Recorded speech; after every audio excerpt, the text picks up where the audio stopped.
Well, it's a wonderful way to recapture a lot of my youth.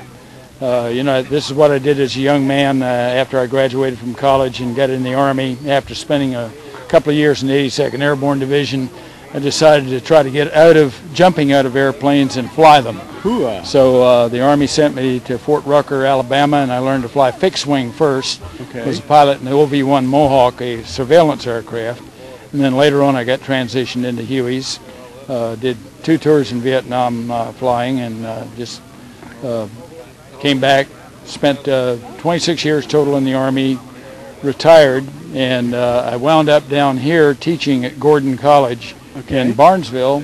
And then one day I saw this magazine article about an aviation museum opening in Hampton. Okay. And came up there and found a lot of our old aircraft here, and volunteered and got back in it. And now I'm doing what I was doing years ago. Oh my God. We call ourselves the 60-40-20 Club. We're 60-year-old men flying 40-year-old aircraft and acting like we're 20 years old. That is awesome. And what's the name of the club?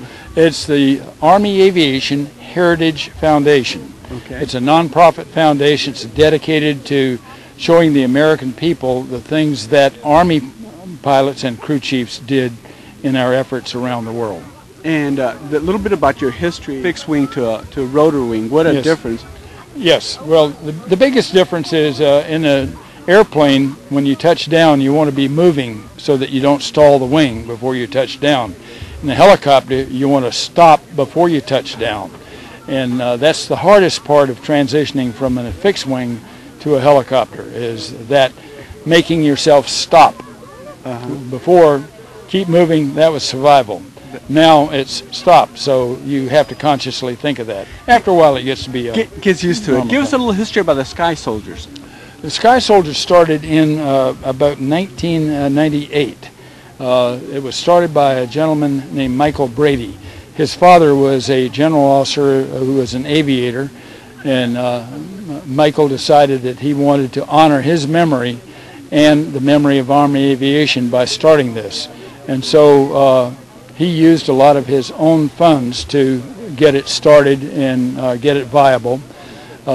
We spent a couple of years taking old aircraft, stripping them down to nothing, tearing them apart, and putting them back together and make them almost better than new.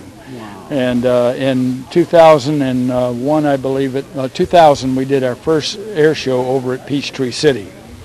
And the manner in which we do our work is sort of twofold. We do air shows. We do a air assault, a typical Vietnam bring the troops in type of an air assault using Cobras, Loaches, Mohawks, and the Huey, of course. Wow. And we also have a Black Cobra precision drill team sort of thing, similar to the Blue Angels. And so we do a precision routine. We also do another routine, which is the downing of a rescue of a downed aviator. Like a dust-off. Or like a dust-off type of an operation. We come rescue the guy and pick him up and get him out of there. Then the other thing we do is, at a lot of the air shows, we do Huey rides for the public. And this is one of the ways we make money to buy parts for our aircraft. Okay.